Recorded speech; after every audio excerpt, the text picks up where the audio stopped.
Shukran sana kwa kuchagua Sema na Citizen. Karibu tukufahamishe tulokuandalia.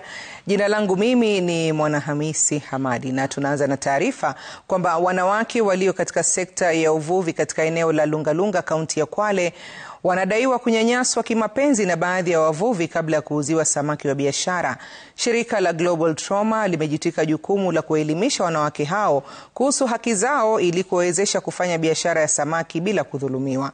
Gavana wa Kwale Fatuma Achani amewataka wanaopitia dhulma za kijinsia kuripoti visa hivyo kwa asasi husika ili hatua kuchukuliwa haraka.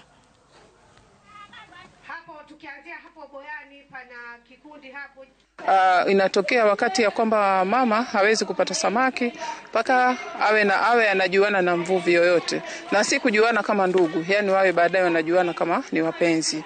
Na kutokana na hichi imekuwa biashara inakuwa ngumu, kwa sababu kuna wale ambao wenyewe wanalinda utu ama hadhi yao ya kwamba wao hawataki kufanya yale mambo mengine, lakini hufika wakati ikawa sasa imebidi. Kwa hivyo huyu mradi wetu wa Safety for Women in Fisheries tunauita SWWF project.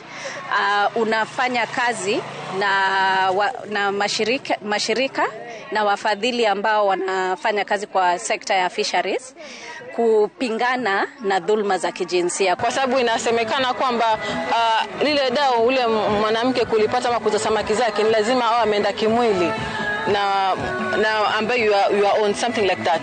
So it's something that they should know their rights first, na pia wao mwenyewe tunajua jinsi gani tunamdhibiti kulingana na afya yake ya kiakili. Ni wakati umefika wa zile dhulma kuzizungumza peupe ili kuzikomesha. Tukubaliana hapo?